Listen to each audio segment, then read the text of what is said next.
বিসমিল্লাহির রহমানির রহিম। আসসালামু আলাইকুম। আপনাদের সাথে আছি আমি ফ্রিল্যান্সার আবুল হাসান। তো আজকে আপনাদেরকে একটি আই লেটার লোগো ডিজাইন করে দেখাবো। আই দিয়ে সিম্পল লেটার লোগো ডিজাইন করে দেখাবো, আশা করি ইনশাআল্লাহ। তো ওইটা দেখানোর আগে একটি কথা না বললেই নয়, এটা হলো আমার ফেসবুক গ্রুপ, এখানে জয়েন গ্রুপ অপশন ক্লিক করে জয়েন হয়ে নেবেন। আর এটা হলো আমার ইউটিউব চ্যানেল, এখানে সাবস্ক্রাইব করে বেল বাটনটি অল করে দিবেন। তাহলে কি হবে, তাহলে পরবর্তী ভিডিওটি আপলোড দেওয়ার সাথে সাথে আপনার কাছে নোটিফিকেশন চলে যাবে ইনশাআল্লাহ। আর এখানে গ্রাফিক্স ডিজাইন রিলেটেড এবং মার্কেট প্লেস রিলেটেড সকল টিউটোরিয়াল পেয়ে যাবেন। তো অবশ্যই ফেসবুক গ্রুপে জয়েন হয়ে নেবেন এবং ইউটিউব চ্যানেলটা সাবস্ক্রাইব করে দিবেন। যারা ফেসবুক গ্রুপে জয়েন হয়েছেন এবং ইউটিউব চ্যানেলটা সাবস্ক্রাইব করেছেন তাদেরকে অসংখ্য অসংখ্য ধন্যবাদ। তো চলুন এবার দেখা যাক। এই দেখুন, এখান থেকে একটি আই, এই টাইপ টুলটা নিয়ে এখানে একটি আই লিখে দিলাম। এই দেখুন লিখে দিলাম। এখন এটাকে একটু বড় করে নিব। এই দেখুন বড় করে নিলাম। নেওয়ার পর এটাকে ক্রিয়েট আউটলাইন করে দিব। ক্রিয়েট আউটলাইন করার পর এটা সিলেক্ট থাকা অবস্থায় ডিরেক্ট সিলেকশন টুলবারতে যাব। যাওয়ার পর উপরের যেই কর্নারটা আছে, এই দেখুন এখানে উপরেরটাতে ডাবল ক্লিক করে এই কর্নারটা এদিকে দিয়ে দিব। এই দেখুন উপরেরটাতে এটাতে এদিকে দিয়ে দিব। এরপর নিচেরটা এই দেখুন এটাতে এদিকে দিয়ে দিব। এই দেখুন এটাতে এদিকে দিয়ে দিব। দেওয়ার পর এটা কিন্তু এখন এটা, এরপর এটাকে আমরা এই দেখুন একটা রেক্ট্যাঙ্গুলার শেপ নেব। এই দেখুন রেক্ট্যাঙ্গুলার শেপ নেওয়ার পর এখান থেকে আমরা সুন্দর করে এই দেখুন এটা এই পর্যন্ত বসিয়ে দিব। বসিয়ে দেওয়ার পর এই দুইটা এইটা সিলেক্ট করব।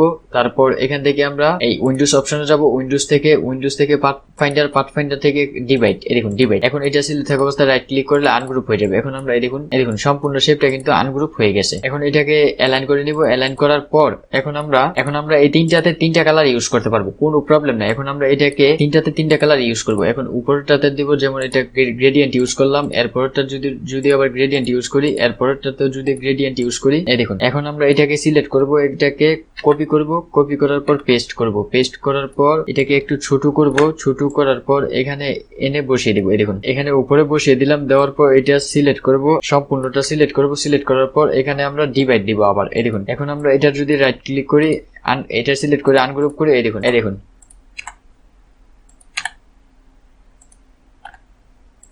এই দেখুন আমাদের কিন্তু আই লেটার লোগোটা কিন্তু ডিজাইন হয়ে গেছে। এখন আমরা এটা সিলেক্ট থাকা অবস্থা যদি ডিরেক্ট সিলেকশন টুলবারটাতে চাই, এই কর্নারটাও যদি একটু ব্যাখ্যা করতে চাই, চাইলে এটাও করতে পারবো, কোনো প্রবলেম নাই। এই দেখুন এখন কিন্তু এইটার কর্নারটাও ব্যাখ্যা করতে পেরেছি। এটা চাইলে আমরা অন্যান্য কালার ইউজ করতে পারবো, যেমন এখানে ক্লিক করে আমরা যে কোনো কালার ইউজ করতে পারবো, কোনো প্রবলেম নাই। এটা অবশ্যই সিলেক্ট করতে হবে, সম্পূর্ণটা সিলেক্ট করে এখান থেকে কালারটা ইউজ করতে পারবো। এই দেখুন কালারটা ইউজ করতে পারবো ইনশাআল্লাহ। তো এখানে আমরা যদি একটি রেক্ট্যাঙ্গুলার শেপ নিয়ে নিই, এই দেখুন এরপর যদি এটাকে আমরা প্রেজেন্টেশনটা বসিয়ে দিই, এটা রাইট ক্লিক করে অ্যারেঞ্জ থেকে সেন্ড টু বেন্ড। এই দেখুন এটা আমরা কালারটা অন্য কালার দিয়ে দিব, যেমন আমরা এই কালারটা দিয়ে দিলাম। এই দেখুন এই কালারটা আমরা বসিয়ে দিলাম। দেওয়ার পর এটা লক করে দিব। এই দেখুন লক করে দিলাম। এখন আমরা যদি এখানে টাইপ করি, এই দেখুন আই লেটার লোগো।